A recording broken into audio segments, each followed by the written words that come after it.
प्रणाम.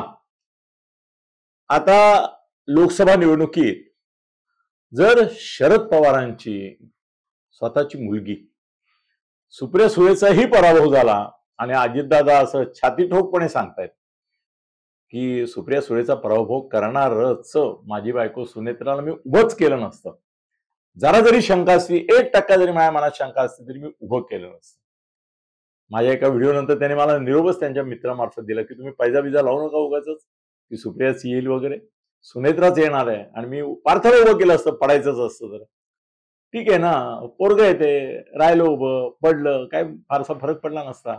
पण मी माझा प्रतिष्ठेचा प्रश्न केला नसता. सुनेत्राला उभं केलं ते केवळ जिंकण्याकरता केलं आणि ती जिंकली खात्री झाल्यानंतरच केलं. जर बारामती हरले शरद पवार तर अब्रू धुरुळीला मिळाले.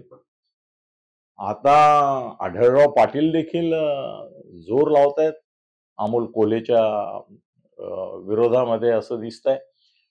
कोल्हे हा हुकमाचा एक्का वाटत होता की तेवढी एक 2 सीट पवार साहेबांच्या येतील अशी चर्चा होती, त्यातली 1 सीट ही सुप्रियाची होती, तीही आता निकालात निघते असं दिसतंय. आणि अमोल कोल्हेही जर पडला, एकही सीट शरद पवारांना नाही मिळाली महाराष्ट्रात, तर त्यांचं दिवाळ काढण्यामध्ये, राजकीय दिवाळ काढण्यामध्ये अजितदादा यशस्वी झाले असं म्हणावंच लागेल.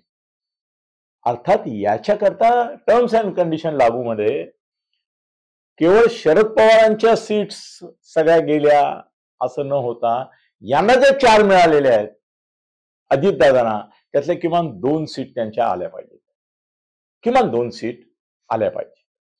त्यातल्या सुनेत्रा पवारांच्या सीटची ते गॅरंटी घेत आहेत. दुसरी सुनील तटकरेंची जी सीट आहे तिच्या बाबत पण आता येत आहेत ते रिपोर्ट्स अनुकूल आहेत. सुनील तटकरे येतील, अनंत गीतेंना पराभूत करतील असं आता या क्षणाला जे काय मला फीडबॅक मिळालाय तो असा आहे. तर मग या 2 जागा आल्या ना, ओके, या 2 जागा आल्या तरी अजितदादा जिंकले. निश्चितच सुनेत्रा तटकरे स्वतःच्या बळावर येतील, तिथे काय अजितदादांचं बळ फार आहे असं मी मानत नाही. पण मग शरद पवारांची एकही नाही.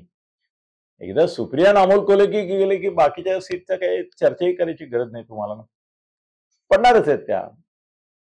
मग मात्र खऱ्या अर्थाने शरद पवारांचं राजकीय दिवाळ निघालं याच्यावर शिक्कामोर्तब होईल. बघूया काय होतं, पण असंच होईल असं वाटतं. धन्यवाद. खळबळजनक गौप्यस्फोट म्हणजेच यूट्यूब चॅनल अनिल थत्ते गगनभेदी. खळबळजनक गौप्यस्फोट म्हणजेच यूट्यूब चॅनल अनिल थत्ते गगनभेदी.